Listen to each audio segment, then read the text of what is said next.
তো আজকে আমাদের বগুড়া শ্মশান মেলাতে এটা থেকে খুব ইন্টারেস্টিং লাগলো, স্মোকিং বিস্কিট।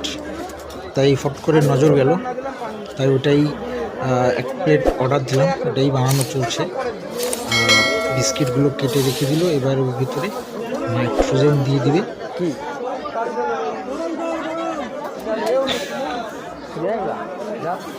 নাইট্রোজেন দিচ্ছে।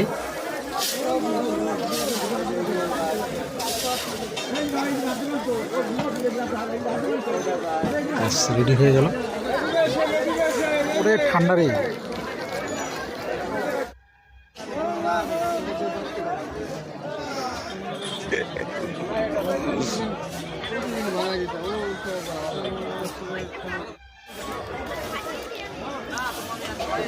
আমরা এখানে হালকা করে নাইট্রোজেন খেয়ে নিলাম। মেয়েদের বিড়ি করে